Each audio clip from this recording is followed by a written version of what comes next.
프로세라피 그거는 이제 염증 반응을 유도해서 하는 거예요. 염증 반응을 유도해서 하는 거고, 손상된 데가 있으면은 그걸 회복을 시켜야 되잖아. 그거를 더 강화시켜주기 위해서 처음에 이제 막 성장인자나 뭐 이런 것들이 와서 이제 인대나 힘줄을 회복을 시키는데, 거기에 가벼운 염증을 일으켜서 걔들이 더 많이 모여서 회복 효과를 더 증폭시킨다.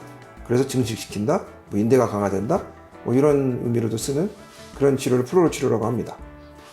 프로세라피를 어디 쓰느냐? 보통 이제 우리 테니스 엘보, 뭐 회전근개 손상, 뭐 아킬레스건 손상, 뭐 여러 가지가 있는데, 대부분 이제 뭐 그런 것들이 다 뭘 얘기하는 거냐면, 뭐 힘줄이 약간 손상됐다든지, 아니면 뭐 인대가 손상됐다든지 이런 것들인데, 그런 것들을 좀 회복할 때 또 강화시켜주기 위해서 보통 이제 그런 힘줄이나 인대가 손상된 모든 병변에 다 쓸 수 있어요. 치료 과정은 이렇게 뭐 힘줄이나 인대가 이렇게 눈에 보이는 데도 있거든요. 그런데 그냥 하면 돼요. 그냥 맨눈으로 해서 주사하면 되는데, 눈에 안 보이는데 아니면 굉장히 깊게 있어가지고 뭔가 랜드마크라고 우리가 얘기하거든요. 이 뼈 뒤에 이게 붙어 있고, 이 뼈와 이 사이에 이게 있고, 그런 것들은 그때그때 다르게 달라서 예를 들어서 초음파로 보고 하는 게 편할 때는 초음파로 보고 하고, 아니면 이제 우리가 시암이라 그래가지고 우리가 뼈를 보는 장비가 있거든요.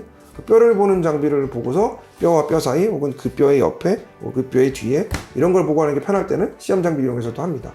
위치만 정확히 찾을 수 있으면 맨눈으로 해도 되고, 뭐 초음파를 써도 되고, 시암을 써도 되고, 여러 가지 수단을 동원해서 내가 원하는 위치에 주사 바늘이 정확히 위치하기만 하면 되니까 그렇게 어렵진 않습니다.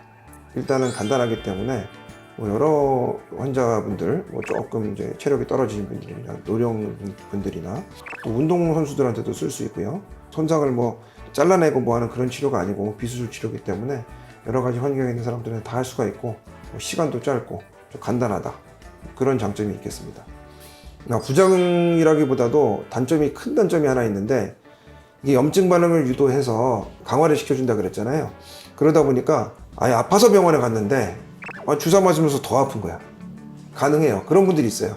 근데 원리가 그래요. 일단 통증을 잡기 위한 치료가 있고, 구조를 수복하거나 회복하기 위한 치료가 있고, 그 다음에 그 수복된 구조를 가지고 다시 기능을 회복하는 그런 치료가 있는데, 이게 3단계입니다. 이건 제가 앞으로도 계속 말씀드릴 거예요. 일단 아플 때 안 아프게, 그리고 망가진 거 고쳐놓고 이제 다시 해야 될 거 아니에요. 차를 고쳤으면 달리든지 비행기를 고쳤으면 다시 날아야 되니까.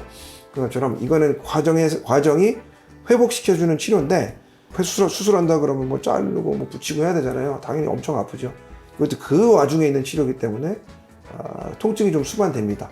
그런 부분에 대해서는 좀 이해를 하시는 게 좋겠고, 그래서 수술할 때도 보통 진통제 쓰잖아요. 그런 것처럼 이것도 염증 반응을 낮춰주지 않는 한도에서 진통제를 씁니다. 근데 그런 약물들이 있어요. 보통 우리가 이제 진통제라고 하면 소염제랑 같은 효과를, 그러니까 소염 효과와 진통 효과가 같이 있는 약물들이 대부분이거든요. 근데 그게 아니라 순수하게 진통제만을 목적으로 개발된 약들이 있으니까 그 약을 같이 써주면서 염증 반응을 유지하면서 하는 또 그런 방식을 또 진행을 합니다. 그러면 치료 와중에 좀 통증이 있다, 불편하다, 그런 단점을 좀 상쇄시킬 수가 있죠. 오늘은 이렇게 해서 프롤로 주사에 대해 알아봤는데, 여기 이제 주사 치료 여러 가지 있어요. 예를 들어서 약물로 구별한 것도 아니고, 뭐 주사 방법으로 구별한 것도 아니고, 어떤 목적에 따라 구별한 것도 아니고, 아니면 어떤 조직에 가서 하는 것도 아니고, 막 여러 가지 중구난방이 있거든요. 그런 부분에 대해서 한번 제가 나중에 뭐 칠판이라도 있으면 쭉 한번 분류해드리고, 각자의 장단점에 대해서 이런 식으로 좀 간략하게 한번 설명 쭉 한번 해드릴게요. 네, 감사합니다.